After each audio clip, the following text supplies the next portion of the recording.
ভর্তা এভাবে একবার হলে ট্রাই করে দেখতে পারেন। মুখে রুচি না থাকলে পটলের এই ভর্তা তৈরি করলে মুখে রুচি ফিরে আসবে। নমস্কার বন্ধুরা, অমৃত চ্যানেল কুকিং চ্যানেলে সবাইকে স্বাগত জানিয়ে আবারও হাজির হয়েছি।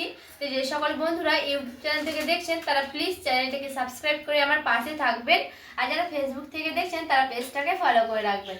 স্কিপ না করে পুরো রেসিপিটি দেখার অনুরোধ রইল। তো চলো রেসিপিটি শেয়ার করা যাক। দেখুন বন্ধুরা, নিয়ে নিয়েছি পটল। আমি আজকে পটল ভর্তা তৈরি করব, তার জন্য লাগবে আমার পটল। তো এখানে আমি পরিমাণ মতো নিয়ে নিয়েছি পটল। তো এই পটলের খোসাগুলো কিন্তু ছাড়িয়ে নিতে হবে।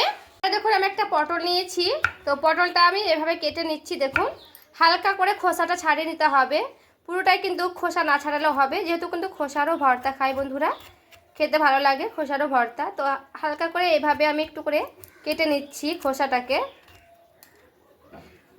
তো এইভাবে কিন্তু খুব সুন্দর করে আমি খোসাটা ছাড়িয়ে নেব। তো পুরোটাই কিন্তু প্লেন করে খোসাটা ছাড়াচ্ছি না। তো এইভাবে কিন্তু খোসাটা ছাড়িয়ে নিলাম। আরও একটা আমি কেটে দেখাচ্ছি। দেখুন এইভাবে আবারও আমি একটা খোসাটাকে এইভাবে মানে ছিঁড়ে নিচ্ছি।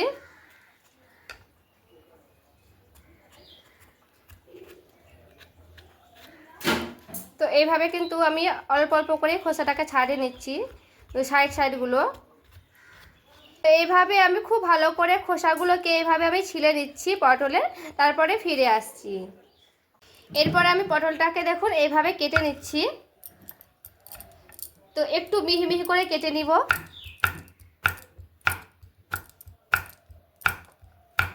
এইভাবে পটলটা কিন্তু কেটে নিলে হয়ে যাবে।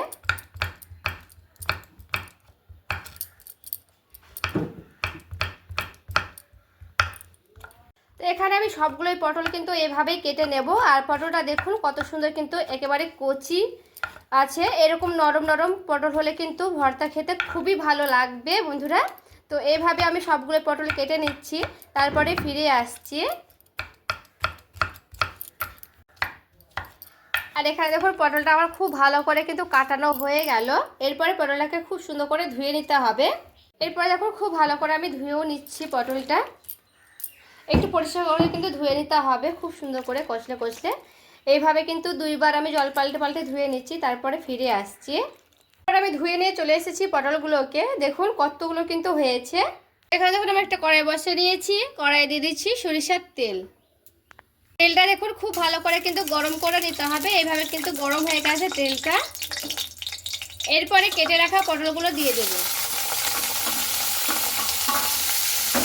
পটলটাকে খুব ভালো করে কিন্তু ভেজে নিতে হবে। আর এখানে দেখুন পটলটাকে খুব ভালো করে উল্টে পাল্টে ভেজে নিতে হবে। তো পটলটা আমি কিন্তু এইভাবে খুব সুন্দর করে দেখুন ভেজে নিচ্ছি। পটলটাও ভাজতে একটু সময় লাগলে কিন্তু খুব ভালো করে লালচে লালচে করে ভেজে নেব। তো এইভাবে একটু সাইডে সরিয়ে রেখে দিচ্ছি, সরিয়ে দিচ্ছি।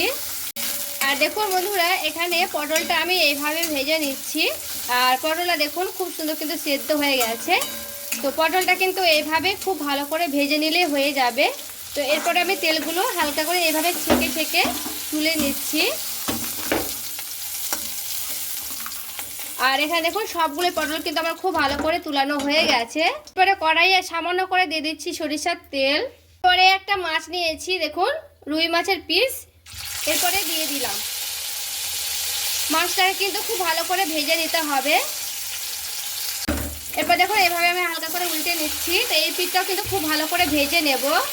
দেখুন মাছটা আমার খুব ভালো করে কিন্তু ভাজানো হয়ে গেছে। যেহেতু আমি আগে পটল ভেজেছি, তার জন্য কিন্তু এই কড়াইয়ের সাইডটা একটু কালো হয়ে গেছে বন্ধুরা। তো দেখুন মাছটা কিন্তু এইভাবে ভেজে নিতে হবে। এখানে লাগবে পেঁয়াজ। তো পেঁয়াজটাকে দেখুন খুব ভালো করে আমি কেটে নিচ্ছি। এরপরে পেঁয়াজের খোসাটা আমি ছাড়িয়ে নেব।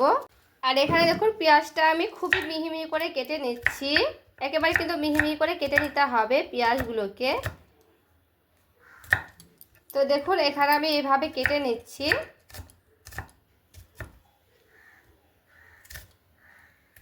আর এখানে দেখুন আমি 4 থেকে 5টার মতো নিয়েছি রসুনের কুয়া। এইভাবে হালকা একটু ছোট ছোট করে কেটে নিচ্ছি। ছোট ছোট টুকরো টুকরো করে নিলাম, এতে করে মানে ভাজার সময়তে আর ভেঙে দিতে হবে না এইভাবে। তো এইভাবে ছোট ছোট টুকরো করে কেটে নিলে কিন্তু হয়ে যাবে।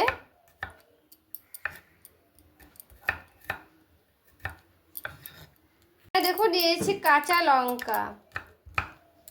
কাঁচা লঙ্কাটা আমি এইভাবে কেটে নিচ্ছি ছোট ছোট টুকরো করে। তো খুব ভালো করে দেখুন কাটানো হয়ে গেছে। এবারে দেখুন সবার প্রথমে শুকনো লঙ্কা নিয়েছি দুটো, এরপরে তেলে আমি কড়া কড়া করে ভেজে নেব। শুকনো লঙ্কাটা কিন্তু খুব ভালো করে একটু ভেজে নিতে হবে তেলের ওপরে, মুচমুচে করে কিন্তু ভেজে নিতে হবে। তো দেখুন আমি খুব ভালো করে একটু নাড়াচাড়া করে ভেজে নিচ্ছি। এরপরে দেখুন মুচমুচে করে কিন্তু ভাজানো হয়ে গেছে, এরপরে আমি উঠিয়ে নিচ্ছি।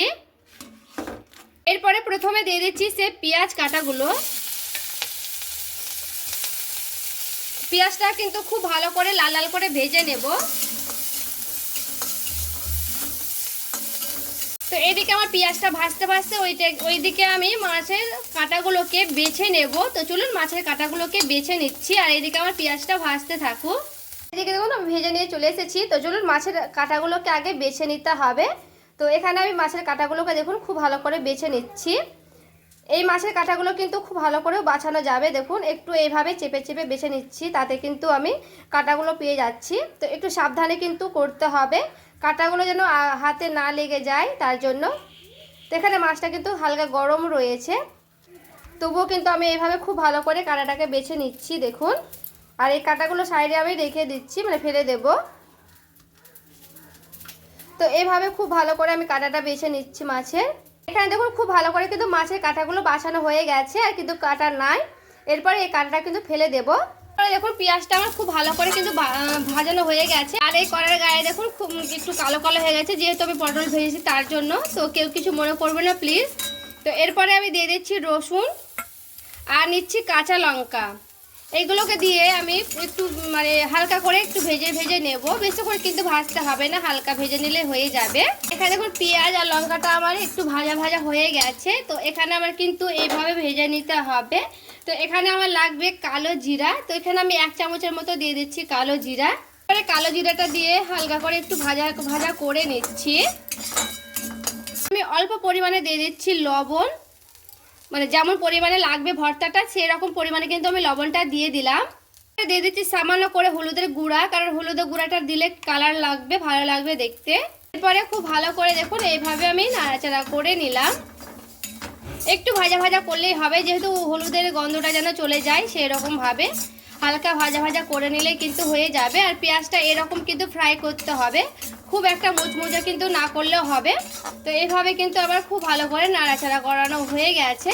তো এটা আমার রেডি হয়ে গেছে, এটা আমি নামিয়ে নিচ্ছি, তারপরে আবারও ফিরে আসছি। এরপরে দেখুন মাছের সঙ্গে আর সেই পটলের এইভাবে খুব ভালো করে আমি দেখুন এইভাবে মাখিয়ে নিচ্ছি। আর পটলটা দেখে বুঝতেই পারছেন কত সুন্দর কিন্তু সেদ্ধ হয়েছে। এই পটলটা কিন্তু আপনারা শিলপাটাতেও খুব ভালো করে বেটে নিতে পারবেন চাইলে। শিলপাটাতে কিন্তু বাটলে আরও ভালো লাগবে, একেবারে মিহি মিহি হয়ে যাবে। তো আমি অত মানে পেস্ট করব না, এর যেমনভাবে আমি করছি এইভাবে একবার হলো ট্রাই করে দেখবেন, দেখবেন খেতে কিন্তু দারুণ লাগে বন্ধুরা। তো এইভাবে আমি হাত দিয়ে একটু ভালো করে চটকে দিচ্ছি। দেখুন এইভাবে কিন্তু খুব ভালো করে আমি মাখা মাখা করে নিয়েছি। এরপরে আমি এখানে নিয়েছি যে লঙ্কা ভাজাগুলো, এরপরে আমি দিয়ে দিচ্ছি।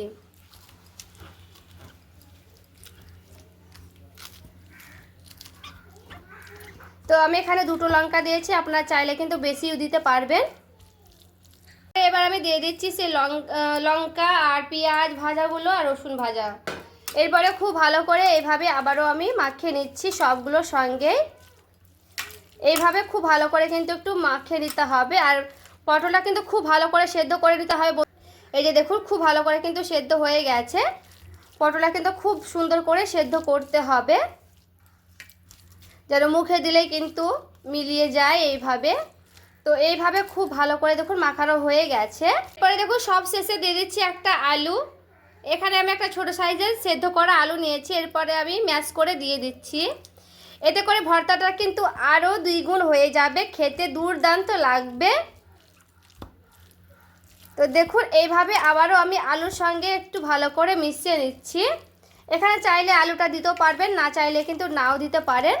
তো আলুটাকেও ভালো করে এভাবে মাখিয়ে নিতে হবে। আর এখানে দেখুন আমি একটা প্লেটে উঠিয়ে নিলাম। আর দেখুন একটা প্লেটে আমি সার্ভ করে নিয়ে চলে এসেছি। আর দেখতে দেখুন কতটা সুন্দর লাগছে। আর এই ভর্তা একবার বাড়িতে তৈরি করে খেলে বারবার কিন্তু খাবেন, খেতে এতটা সুন্দর লাগে। ঝাল ঝাল টেস্টি পটলের এই ভর্তার রেসিপি অবশ্যই বাড়িতে একবার হলো ট্রাই করে দেখবেন, খেতে তো দুর্দান্ত লাগে। আর আজকের এই ভর্তা রেসিপি আপনাদের কেমন লেগেছে অবশ্যই কমেন্ট করে জানাবেন। আর ভালো লেগে থাকলে প্লিজ একটি লাইক করবেন, চ্যানেলটাকে সাবস্ক্রাইব করে আমার পাশেই থাকবেন। দেখা হচ্ছে আরও একটি রেসিপির সঙ্গে। সবাই ভালো থাকবেন, সুস্থ থাকবেন।